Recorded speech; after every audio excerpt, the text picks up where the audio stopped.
We are ready to get started here. Barry, thank you for inviting me to do this. As I read over the bios of the agents on the panel here, you're going to be very impressed as I was. They are just, this was a topic that I was very excited about. When we talk about the luxury real estate market, these are agents that are producing in the luxury real estate market, and they have been for many years. So we're going to learn a lot today from them. So starting with Larry Levy. Larry Levy is a St. Louis native. He's the founding partner of Compass Realty Group, St. Louis. He's had 22 years experience in luxury property sales with lifetime sales of over $190 million.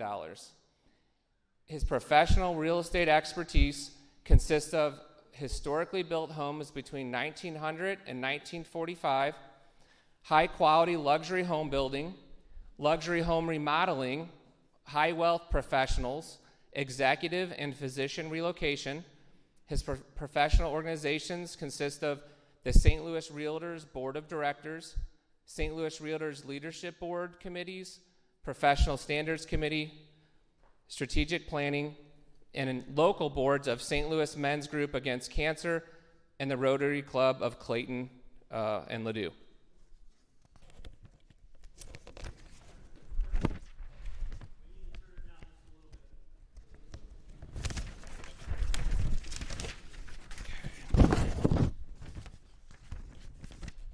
Next is Kristi Monschein-DeSantis. She started her real estate career in 1978 with Kelly Real Estate. And then in 1980, she moved to Ira Berry Coldwell Banker until 2004. And from 2004 to present, she's with Berkshire Hathaway Alliance.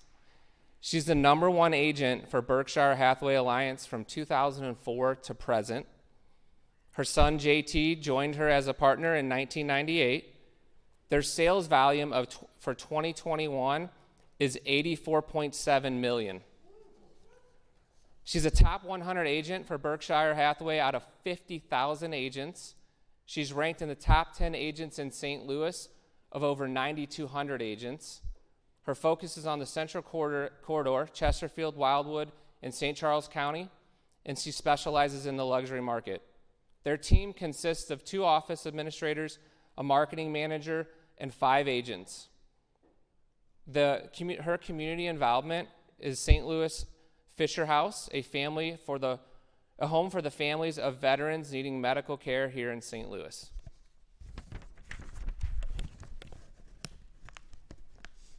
And then last but not least is Sabrina Robb.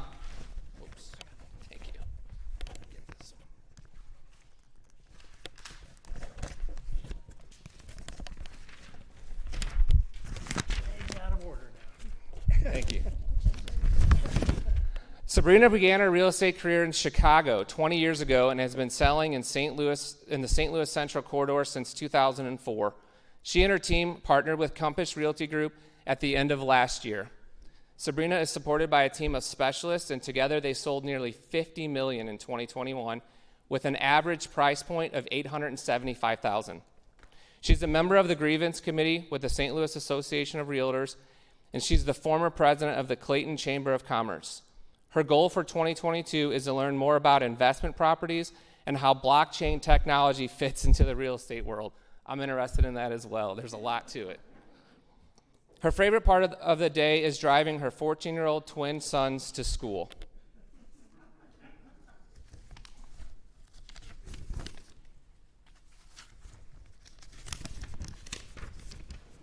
All right, and we are out of order, so give me a second here. Thank you.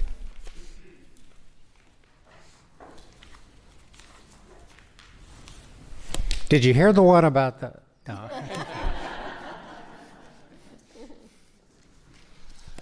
Okay, so what we're going to talk about first is reading the tea leaves in the St. Louis residential market at the beginning of 2022. Barry, I have to be honest, I had to Google what that meant. I had not heard that expression before. So what we're going to talk about is the market. Where are we at right now? Have the dynamics of the St. Louis residential market changed? Is it giving off mixed signals? we are in the longest sellers market in recorded history. Is that going to change this year? Markets run in cycles. At what stage is the St. Louis residential market currently in? So Larry, we'll start with you, and I'll start with the first question.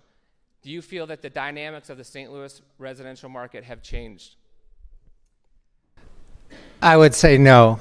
I think that we continue to work our own silo of business, and that silo is just continuing to go through its normal cycles, whether it's first-time buyers or those who are at the end looking for a way to work with true hold and places of that nature. So I would say no. So do you feel like it's going to be more of the same as far as it being a fierce seller's market in 2022? No question about it. It will definitely be a fierce market. I'm not saying that, and I'm sure you'll touch on this, that inflation and interest rates won't have an impact, but the seeds have already been planted, by a lot of these potential sellers, in that they want to move, they need to move on, and then there'll be new seeds that'll be planted in regards to changes in their life for one reason or another. So I believe that it's stay the course. Okay, thank you.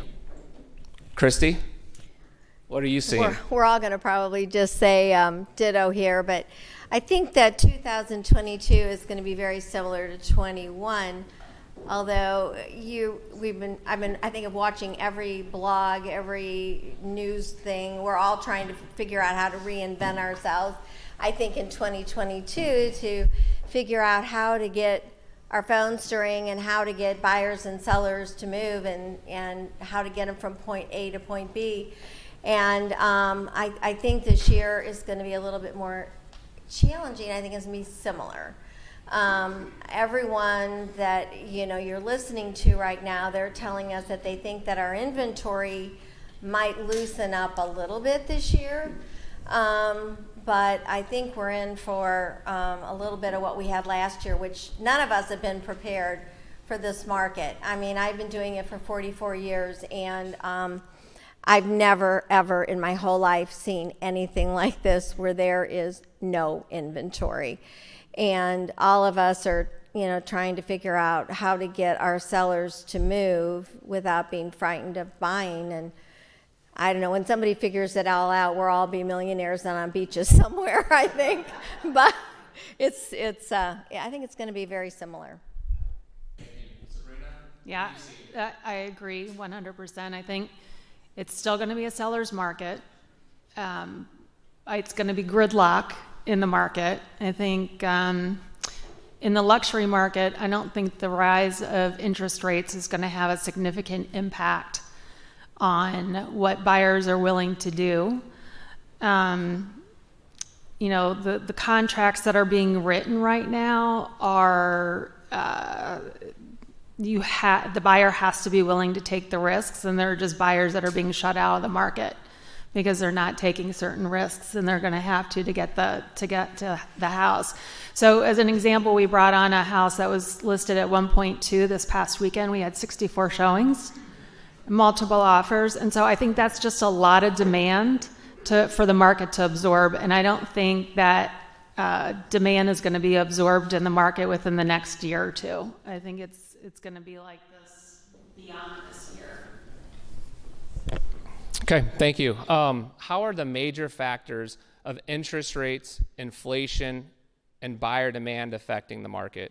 Are you seeing that? We kind of touched on that, but the Fed has already announced that they're going to raise the interest rate 3 times this year, which from what I've read, it seems that end of March is going to be the first one. So what do you think about this odd year, in my opinion, of interest rates and inflation? Do we still feel that that's not going to? I don't think it's going to change the luxury market. I think it'll affect the lower price points more. I've had one agent within the last week say with the rising interest rates, a certain price property is now out of the buyer's reach. So I think, again, in the luxury market, it's not gonna make a major change. In the lower end markets, in this particular market, I feel the worst for the first time home buyers. I think unless they're getting financial support from someone else, I think a lot of them are being shut out of the market. But I think it's just going to be a while before, and they've printed so much money. I think it's just going to have to go through the system in some fashion. Kristi, what about sellers? What's affecting their participation?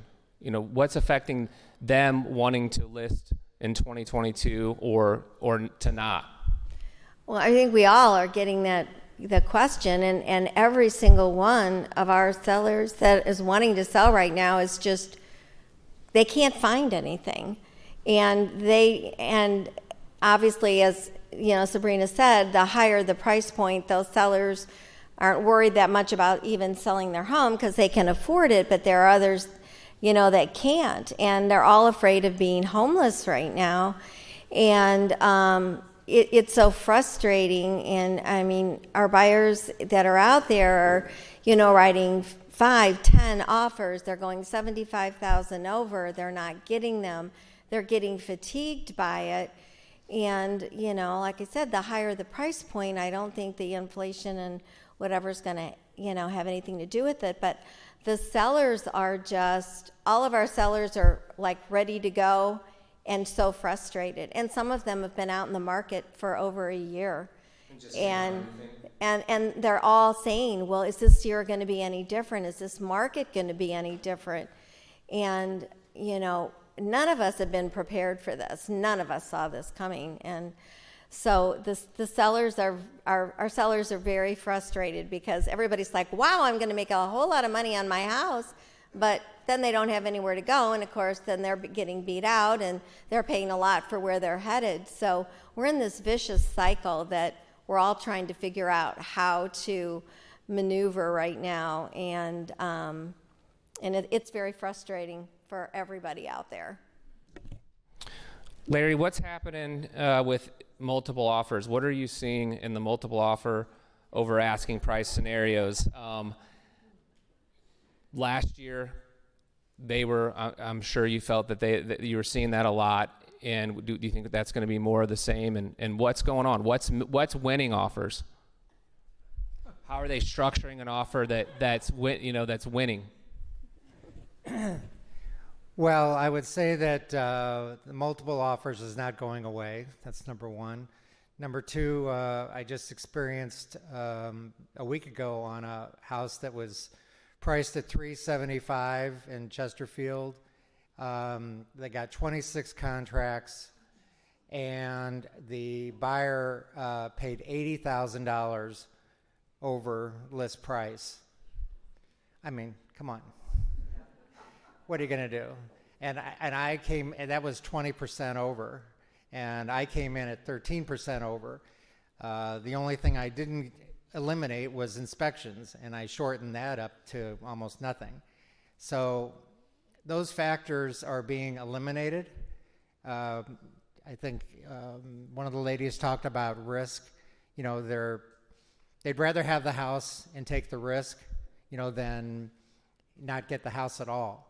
So, and I think that's happening, from what I've been told, in all price points, not just, the luxury market. So I think that that's going to continue. And all I can say is you've got to be, pretty brave to take on that risk. But when you're young, you're supermen and superwomen, right? So we'll see.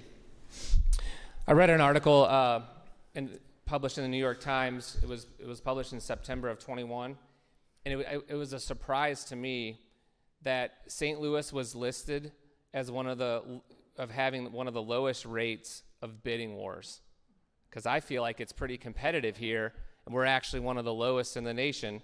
Raleigh, North Carolina, and San Francisco, which we'd expect, was topping the list of the highest, but we were in the low end of that.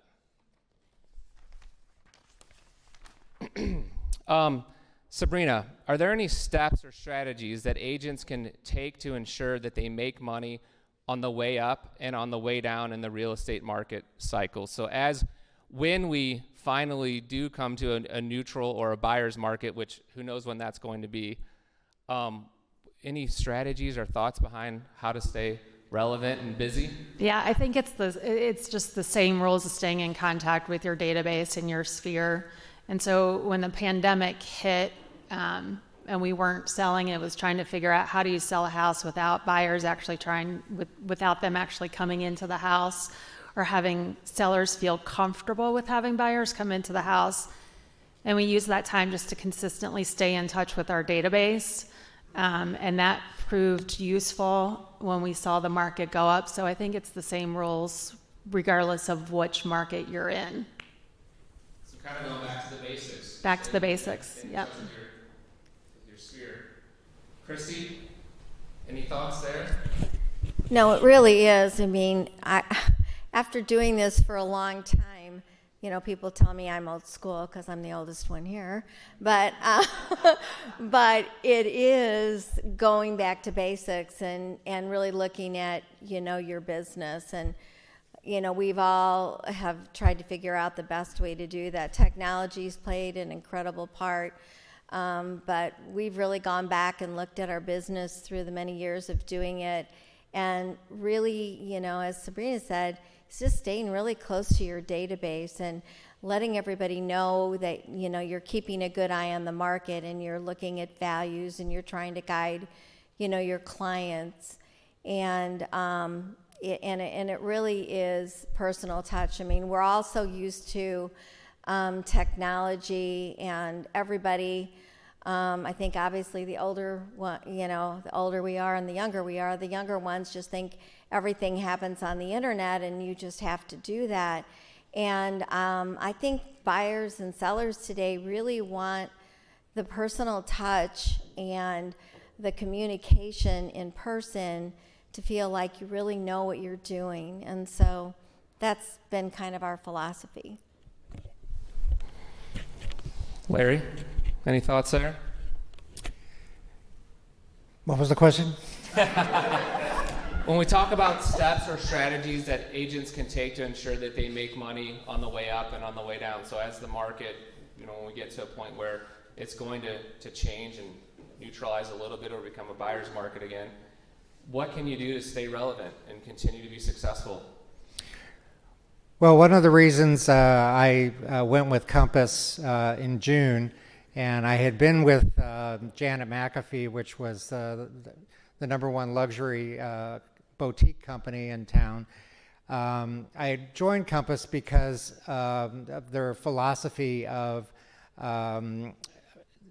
starting with that personal touch, but more importantly is understanding the technology on how to get you to that constant reminder of that personal touch.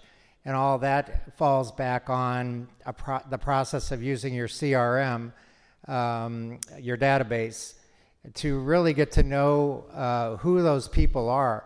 You know, there's the old story of, you know, I sold a house to, you know, Bob and Susie, you know, 5 years ago. We had a great relationship. You know, they loved me. And I just heard yesterday that they put the market on with Debbie Ray, you know, of XYZ company. And you go, what the heck? You know, who's experienced that? You know, so, you know, it's all about that continuity of, you know, keeping that personal touch going. And a lot of it is now becoming technology based, you know, where you have the ability to just continue to talk through email, through text, through personal messages, and then that phone call, especially to those who you haven't seen or talked to in a long time. You know, you just get stagnant and forget.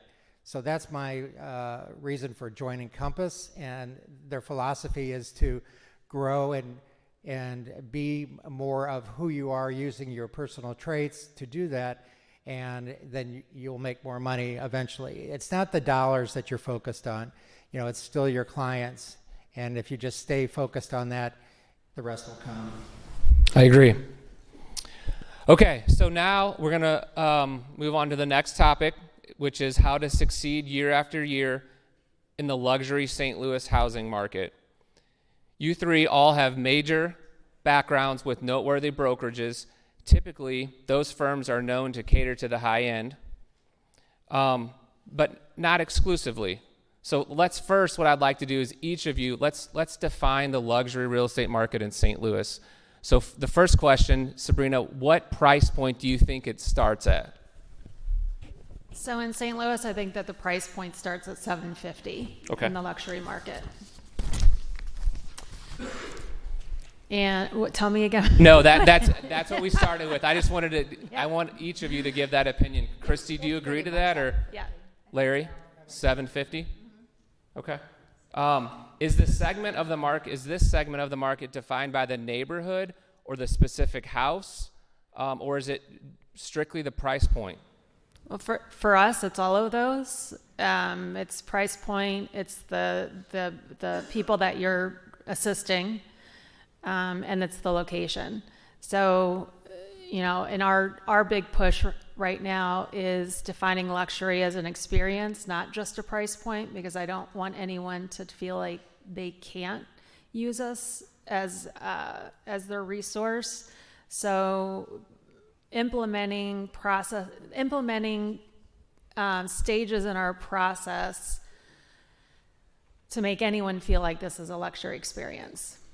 So do you work all price points, or do you have associates that at a certain, do you have a minimal price point that for a client that you would work No, we don't really have a minimal, but what we found in the recent years is that we've had people in our database say, my son or my daughter was buying, but I didn't refer him to you because, we didn't think you wanted to deal with that price point. I'm like, I'll take it. So really focusing on defining it as an experience and not just a price point is something that we're focused on right now. I like that. Kristi, what about you? Well, Is there you work with all price points? Yeah, we work with obviously all price points. We're probably not, I'm probably a little bit different than Larry and Sabrina are, because we're a little bit further west, and obviously I think we see a little bit more of the luxury market, obviously the closer in you get into Ladue and the Central Corridor, which we do work. But since we office out in the Chesterfield area, we're kind of in the middle of, being between the Central Corridor and even out in St. Charles County. And those price points are really climbing no matter where you are in St. Louis right now. And it does, as Sabrina says, it's more, house by house in Ladue. You have, obviously certain neighborhoods that are on the high end of the market, but we do deal with all those price points. Okay. Larry, what about you? I have found that time is really our number one asset, and that you have to stick with what you know best. Having said that, that's not a line in the sand. I think that diversity in your portfolio is probably what's most important. And the example of that is that 2 years ago, when COVID started, I had my focus strictly on that 750 and above marketplace. And what happened was I didn't make any money that year. It was really tough for me. And it was mainly because I didn't have the diversity, of having, 200 or 300 or 400 or 500. So just like in your financial portfolio, if you work with a financial manager, you've got to, stay the course with what you do best, but you've got to really, especially here in St. Louis, is, not put up walls, when it comes to wanting to, work with others. Now, communicating that and marketing that is a whole nother subject matter. But over time, hopefully your reputation and your resilience pays off. So I'm going to guess that you didn't get your real estate license and start selling $1 million homes. Is that correct? Yeah. And if you did, please explain how. So how did you get to working in this segment? Larry, we'll start with you again and go down the line. How did you get to working into the luxury market? And if you could share, how many years were you licensed before you felt like that became your specialty? Well, I was licensed probably for about 6 years, 6 or 7 years. And it took me being brave enough to actually leave a large brokerage company, which was Prudential Alliance, now Berkshire Alliance, and go to work for a luxury home builder who was building homes in Clayton and Ladue and Olivet, et cetera.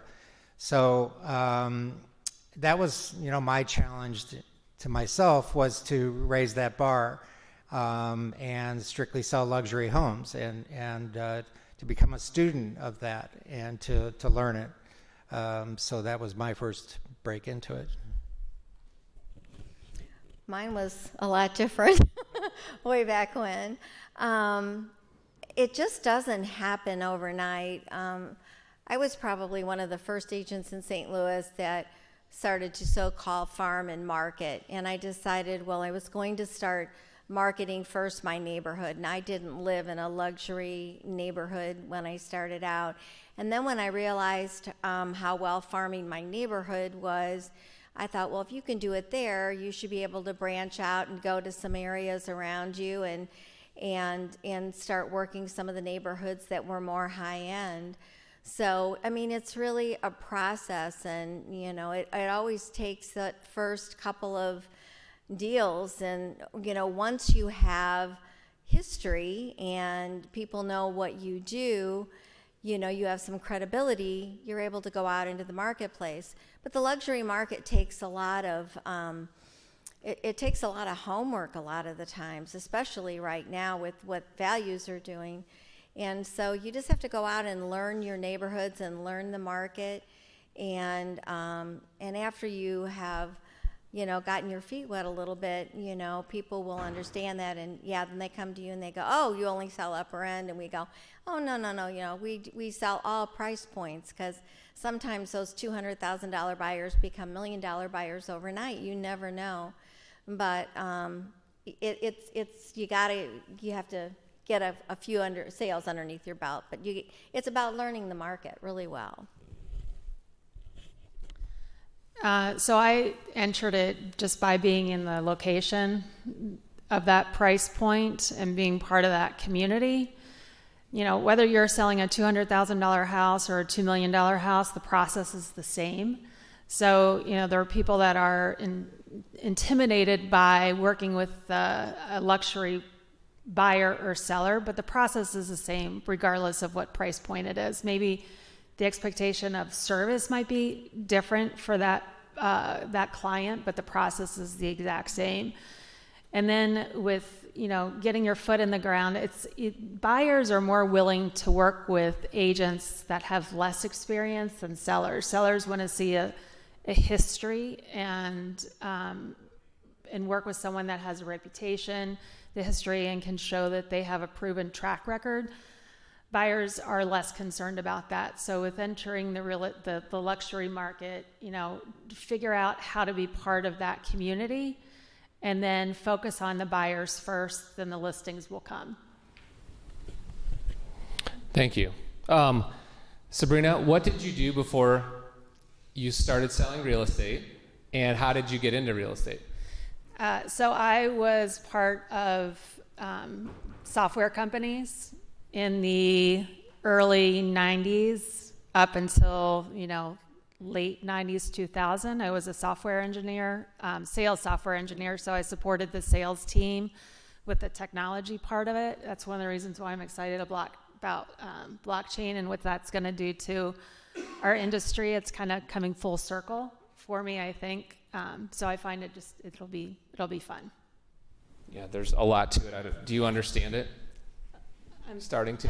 Yeah. It's like we can't ignore it anymore. No. We're hearing of in other markets homes being purchased by, crypto, and right. Now it's 5 years here in St. Louis. You think it's 5 years? Yeah. Yeah, definitely going to be interesting. Kristi, what did you do? Oh yeah, you were in software sales. What did you do before? I wasn't quite as exciting as that. I was a stay-at-home mom. I had my 2 kids were 2.5 and 5, and I had a friend over in Illinois who had just started selling real estate, and we were talking. It was snowing outside, and she said, "Oh, Kristi, you would be so good in real estate." And I'm like, "Oh, I never even really thought about that." And so I went and I checked it out, and it was really important to me when my kids were growing up. I said I still wanted to be, go a room mom, and I wanted to go to soccer games, and I wanted to do all the things that I could with my kids. And I said, this might be a really great career where I can have the flexibility and still be the mom. And now my kids are going to remember me as a mom who always had a phone in their ear, and little did I know that it was going to turn into what it was. I mean, it's been the most amazing people that I've met in my entire life have been because of this business. And JT and I always say, it isn't a job of being a rocket scientist, it's about taking care of people. I'm the oldest of 5 kids. I always took care of them, and so I love this job. So that's where I came from. Thank you. Larry, what did you do before, and how did you get into real estate? Well, this is, let's see. I was in the promotional product business for quite a few years and had my own company. I was presented an opportunity where somebody wanted to buy it, and I sold it off. And then I said, what am I going to do next? So this was the period of time when computers were just getting up and running, and none of us knew how to actually use one yet. Didn't know what the internet was. No, I'm just kidding. Internet. And so I sat in my basement for almost a year, not knowing what to do next. And believe it or not, real estate kind of ran in my wife's family, and most specifically, they always talked about real estate. Real estate, golf were the 2 subjects they talked about all the time. And my nephew was in the business, just getting in the business, just out of college, and he was on fire with what he was doing. And there was always something about homes that I appreciated, and I looked at what my nephew was doing, and as a matter of fact, he's here in the room right now, John Jackson, and John had a set of principles that I just really knew was the road to success in real estate. So I decided to, just put my best foot forward and, find a way to go, and I partnered with somebody my first 3 or 4 years in the business, and then broke off on my own. So it was, getting to know the business and appreciating it for all that it has to offer. And after 22 years, I can say that I'm still very passionate about the business, and that's my beginning. Thank you. How can a realtor break into the luxury market? We've talked a little bit about how each of you got into the luxury market, but if you had an agent come to you and say, what can I do to get into the luxury market? Do you feel that you have to live in town and country or Frontenac? We'll do the luxury areas of our city. Do you feel like you have to live there?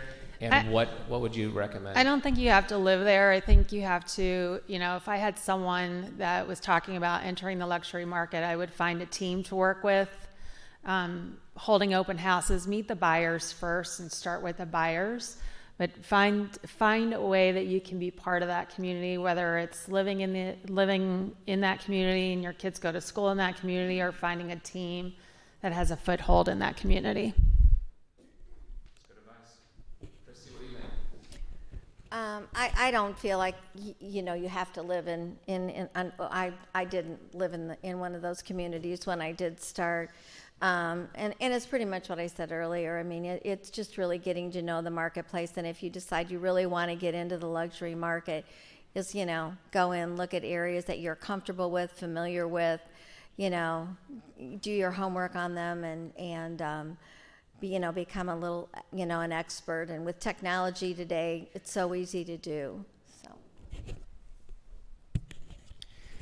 There's a greater percentage of suppliers in here than agents. So, I hope to speak to both sides of this, in answering this question. And that is that younger people have, clear minds, and it's like an open vacuum as to, what's out there. And I think that you can be educated and you can learn about the luxury market the younger you are. I'm just going to say that from the get-go. You have to be the best you can be at what you do best, and you have to stay in your lane or stay in your silo to really grow and have that continuity. Again, so that your reputation is seen for what it is, so the respectability is there for what it is, and that that you have those repeat sales. So whether it's in selling a home, selling trash pickup, selling insurance, that's the message. Is just stay in your lane and just continue to meet more people and maintain that hopefully 90-10 rule of maturing your 90% of the people that you really know you can do business with. And some of that's going to fall off, but you just keep moving forward. And to Sabrina's point about working with buyers, a byproduct of this fierce seller's market is that a buyer could become a seller in a very short amount of time because of the appreciation. So, within our brokerage, we've had people that have purchased within the last year, and for whatever reason they got transferred or something happens. That's why people move most of the time as a life event. They're putting their house back on the market and they're able to sell. I mean, you can't usually sell within a year or 6 or 8 months and walk away with money, but in this market you can, right? Yep. Yeah. I have one of those now. That's moving within that short of a time period. What about hopefully with good motives, should you volunteer for certain nonprofits, join the right clubs, etc.? Seems like all three of you are involved in the community, which I'm sure it's because you want to help first. But do you feel like that has that been a benefit to getting in a luxury into the market or staying there? Have you gotten any business from the people that you've met at those associations? I would definitely say yes, but that shouldn't be the reason that you join an organization. Right. I joined Rotary probably in the Clayton Ledoux Club probably 20 some odd years ago with that opposite thinking. Oh, I'm going to join this so that I can meet people so that I can sell them something. And it didn't work. I mean, it was just nothing. I didn't get any business that way. And so what had to develop was them getting to know me, them getting to trust me, them getting to understand that I could do for them, things that I've done for others, a trust. I mean, I think that was really the first piece to it all. So whether it was Rotary or the St. Louis Men's Group Against Cancer, whether it's your church, your synagogue, those are places that, you have to feel like you're giving. It's not about taking, it's about giving. You have to feel that you're giving back to the people around you and that they're going to feel, that they're appreciated and that they're going to do business with you back. And again, that's for the suppliers and with agents. Kristi? Yeah, I think it's really important. I've never, I guess the way I've looked at it throughout my life is that I feel like I've been very blessed with the people that I've met along the way of my life. And so I've always been very hungry to find a way to give back for all the things that I've been given. And I got very involved in the Ronald McDonald House very early in my career. And then when I left Coldwell Banker, that was a charity I started for them, so I didn't move with it. And then I found the need of, I said, oh, well, the Ronald McDonald House was a special home. So then it was one of the gals who works with us who was in the military, And so I learned about the Fisher House here in St. Louis for veterans, and we were getting very involved with them. And COVID's hit, so we've been a little bit, it's been a little bit more difficult. But I've never approached it as, as Larry said, as something that, you're going to get business from. I'm sure that because when people see you out in the community and they see things that they do, that there's a certain trust that comes along with that knows that you're doing something in your community as well as, your neighborhoods. And your neighborhoods are another great place to really get ingrained in. And we're doing some really simple things, and then, your neighbors get very comfortable with you and, and trust you. And so doing things in our neighborhoods, DT and I have found has also been, just really a nice thing to do, and they're very appreciative. Oh, it's the same, ditto. So before kids and after kids, right? So before kids, I volunteered for the St. Louis Art Fair, and then the Clayton Chamber of Commerce, where I sat on the board for 7 years of the Clayton Chamber of Commerce. But right now, I'm really trying to focus on any spare time that I have, focus on spending it with my sons. And so that could be, volunteering for their school or doing service hours with them. But that's really my main focus right now, since I know I only have a few short years left with them. Having said all this, is the high-end market a good market to be in St. Louis over the long term? Yes. Are these? As Larry said, your time is your most valuable asset, right? So, and it's the same process. It's the same amount of time that you're going to spend with a $200,000 buyer versus a $1.5 million buyer or seller. It just might be a level of service that is different. I think the negative piece of working with the higher end clients is when the market turns, and there has been a history where the luxury market gets hit very hard. If you have a listing, it could expire or you could lose it. So you spent all this money and all this time.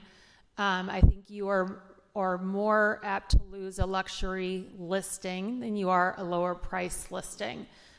Because when the market turns, those are the listings that in some markets don't sell in the others. And so, for me, I'd rather have two $1 million listings than one $2 million listing any day because of that. It's kind of the opposite, though, that right now, right? I want the buyers, yeah. We need the buyers and we need the sellers. Right. No, it's a market that's typically always there, but, when the downturn of the market hit in 2008, there was nothing going on in the luxury market. And, then as inventory has become so low, I think everybody's like looking at, well, where are the sales? Well, the sales right now with 30, 40, although high end is getting a lot of multiple offers, you're like, well, I wish I had all those lower end, listings because, they're getting so many offers. But the luxury market, especially in the last couple of years, it's just as competitive, and, we're seeing so many offers. Right now, it's still a good place to be, but none of us know where this is all headed, I guess, but we're hoping it's going to stay. Well, I did a little analytics on this before I came. I know some people like numbers. And in this past year, 2021, and don't quote me on this, these are very much approximates. So the St. Louis County marketplace did close to $5 billion in sales last year, $5 billion. And that included new construction as well as existing homes. And the million and up price range was 17% of that. And the 500 to a million range was 2 billion of that. And the 300 to 500 was 1.3 billion of that.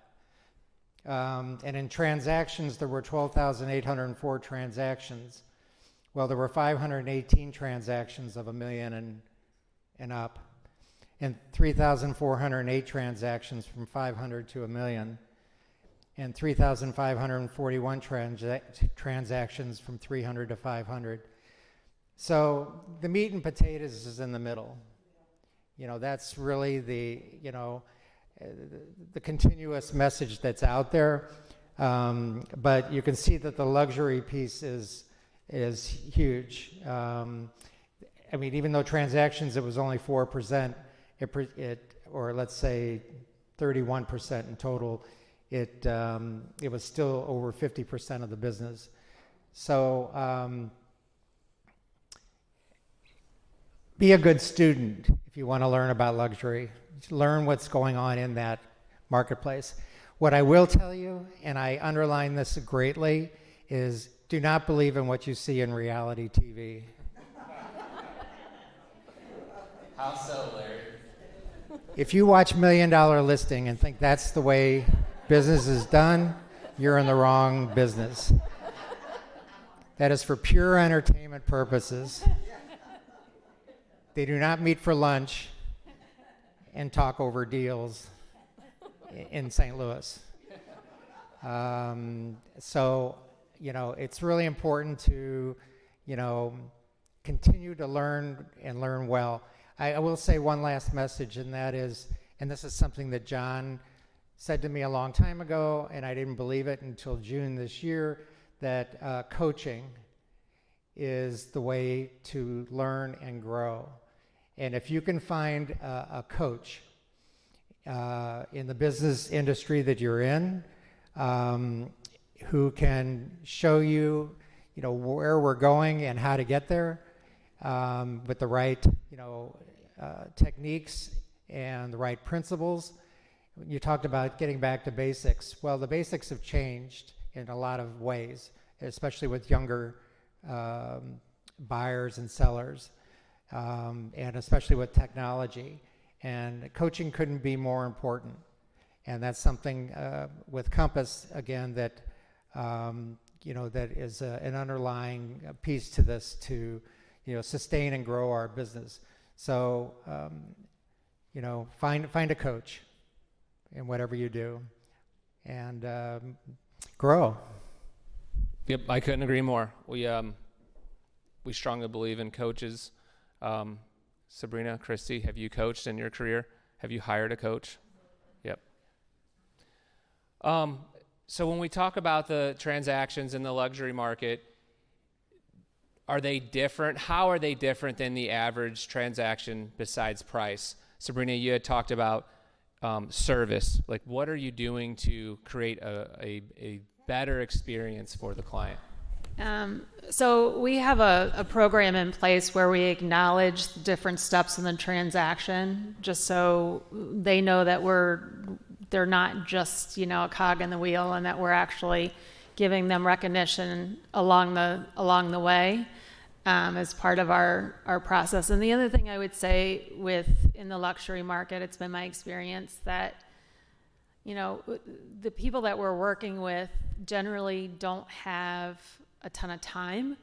I think everyone's stretched in time right now, regardless of what price point you have. But what I find is that the people that we're working with in the higher end, they're like, okay, you're an expert at this, I'm an expert at this, I'm not gonna tell you how to do your business, just tell me what to do. Versus with my experience in some of the lower price points, it's like, well, my cousin that lives in Oklahoma has married to a friend, and like that, like, you know, and they have an agent that says blah blah blah. So I get less of that in the higher end market. Like Sabrina, it's really about, you know, whether, you know, for us, I have to say that we do probably a little bit more on the lower end sometimes as well as the higher end.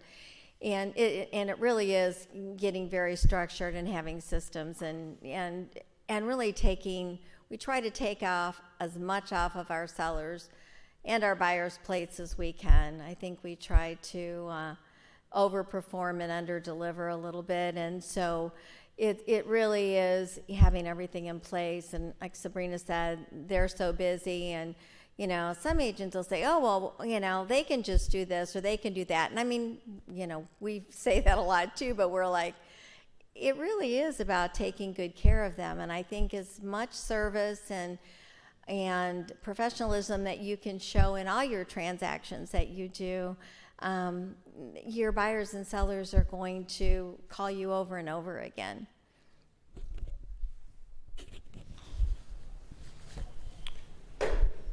A follow-up question to that, and when we talk about the purchases that you see in that segment, what's the cash versus financing? Is it about the same as the non-luxury price points? Is it about the same? Are you seeing about the same amount of cash versus financing?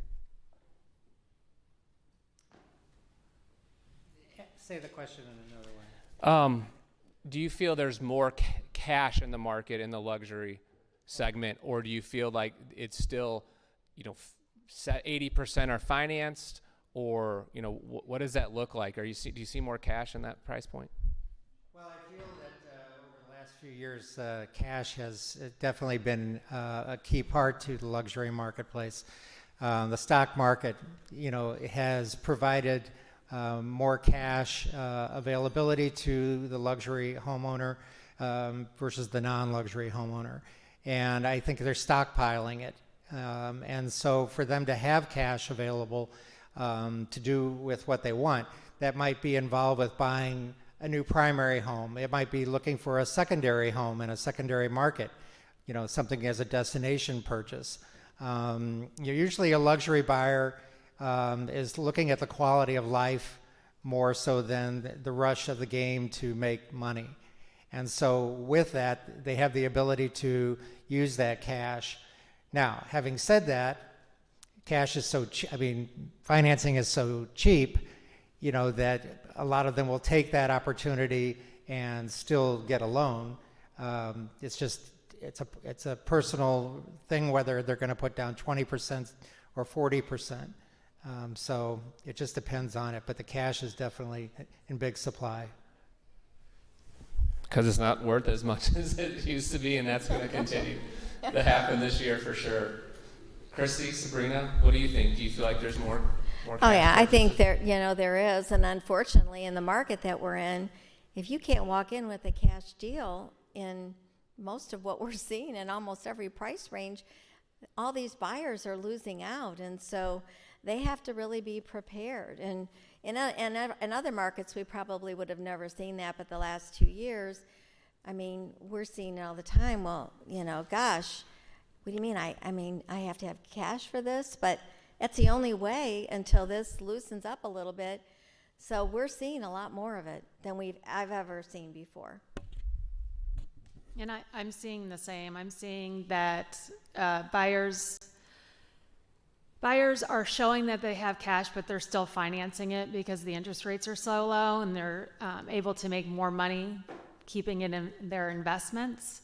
But I am surprised. I am starting to see more financing contingencies than I would expect. And I think part of it is that buyers are concerned about the appraisals, which means they have to bring more cash to closing if they don't appraise. And so I think that's going to be more of the issue versus actually qualifying for the loan.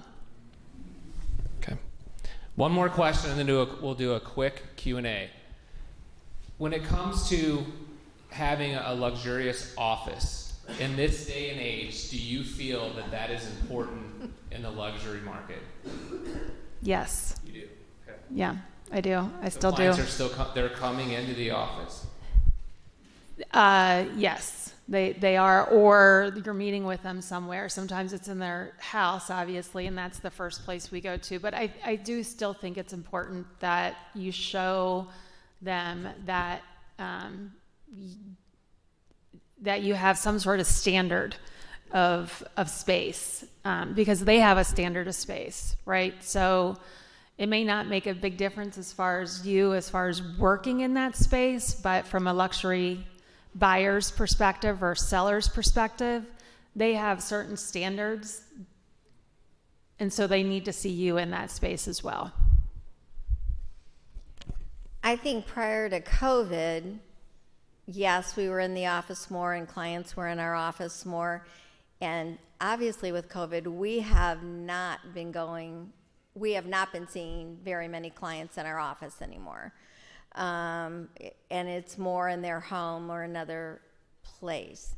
And it's not to say that I don't think it's important, but I have no idea, unless everybody in here has the answer to this, really what's going to happen with offices right now and how important the office is going to be. My husband's in commercial real estate, and I just go, wow, what's going to happen with all these people that want to stay home right now? And so there was a time it was. For us right now, we have not been spending much time. And like I said, I don't know what's going to happen and if we're going to shift back to that once we get through this, COVID situation. But it was a focus for us, and we were meeting people at the office quite regularly, but everyone's gotten a little bit more away from that, at least, a lot of our clients. Well, other than, is Jan Duke still in the room?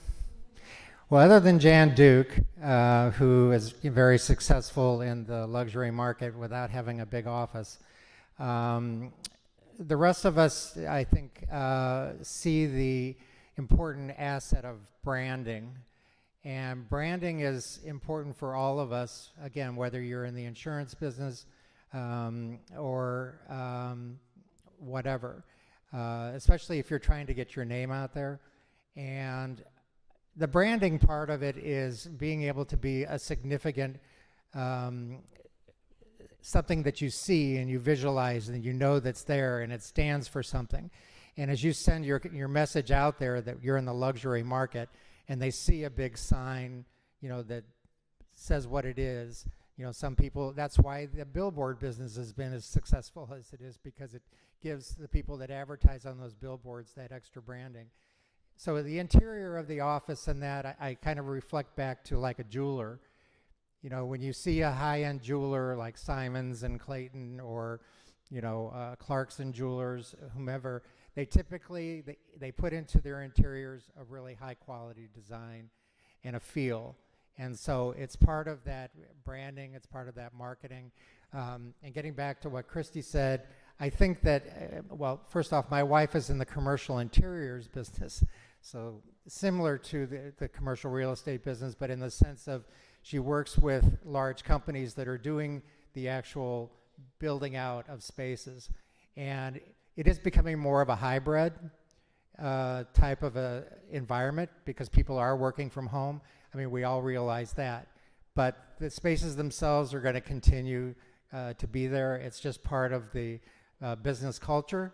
And commercial building right now in St. Louis is, through the roof in what's being done. A lot of it's service oriented, but it's still there. So I think having a really clean space is important. Sorry to be so long-winded. No, thank you. It's all great stuff. Okay, now we're going to do a Q&A. Barry? Okay. Who has a question?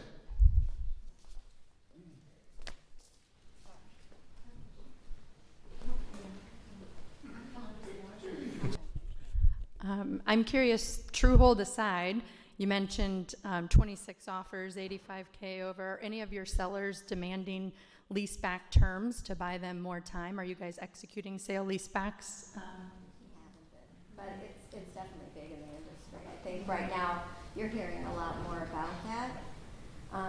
And it's the trick is, and I know that's what you're doing right now, is trying to figure out how to get them to sell, knowing that they have somewhere to go, so they can wait to find the house. So, but we haven't seen it that much in St. Louis at all. Have you seen it? I did a few last year, and I feel like there's, on the couple listings that I had, I put in the agent remarks that my client is looking for that, and both times we got it. And because again, the they were reporting. New York Times is saying that this is not a competitive market, but I feel like I'm telling sellers, what closing date do you want? Pick it.